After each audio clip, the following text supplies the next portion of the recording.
Hello, I'm Enkey. I'm a CIT major. I'm making this introduction video for CIT 230, Section 1, 09 AM class for the spring 2017 semester. I'm taking it as a required course, though I do look forward to having some fun with it. I'd like to eventually be able to build my own website, and it just be kind of like a family website where I'm able to keep up with my family and things like that, and not just photos and pictures and stuff, but stories and family history and that sort of thing.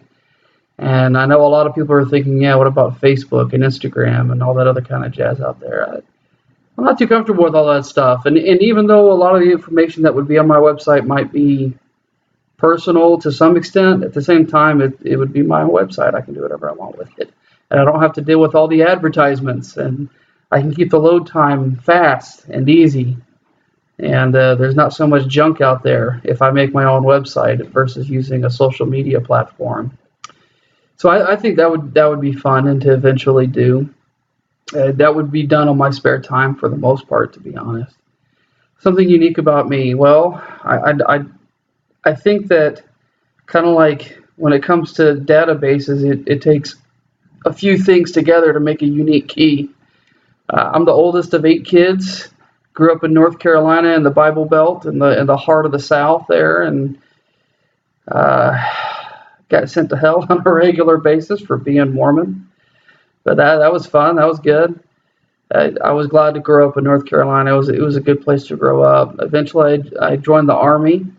I spent 3 tours in over 20 months in Afghanistan, and got a lot of experience with the people there. I did learn the Dari language, and I'm able to speak Uzbek, Tajik, Farsi, Dari. I served a mission in Chile, so I learned some Spanish too. But it's exciting to be able to talk to the people over there in Afghanistan, and I have an optimistic view of the people there. That might be something unique about me, is that I don't see every Afghan as some sort of crazy extremist. I see a lot of them as normal people, as good people who just want to make sure that they can take care of their families.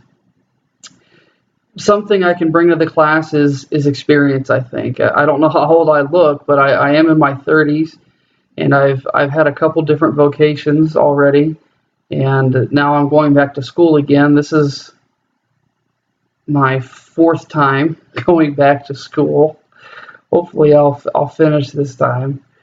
But I do have a bit of experience. I've been all over the world. I've been on 1, 2, 3, 4, 5 Australia. I don't think I've ever been to Australia, but been on 5 of the 7 continents. Not Australia and not Antarctica, but I've been to the other 5 and been able to see a lot of people and a lot of cultures and interact with them and learn bits and pieces of things all over the place, and so that's good. Weakness, it would have to be focus. It's something I call F squared, focus and food. You can distract me with a donut any day. It's not that hard. But I tend to think too big when it comes to projects and things like that, and so I need to think simple, think small, make things easier that way. And so keeping things focused where they should. And in a group environment, I tend to joke and have fun, and sometimes forget that we're there for a reason and we need to keep things short. And so it's not hard for me to go off on tangents, and so I have to keep things focused. But I do look forward to working in class and in whichever group I end up in. I look forward to getting to know you, and I look forward to learning from everybody in the class. I know that maybe I've been all over the world and speak some languages, but that doesn't mean I know everything. And I know that everybody has their own unique experiences that I can learn from. And I'd like to learn something from everybody. So I look forward to it and hope we have a great semester.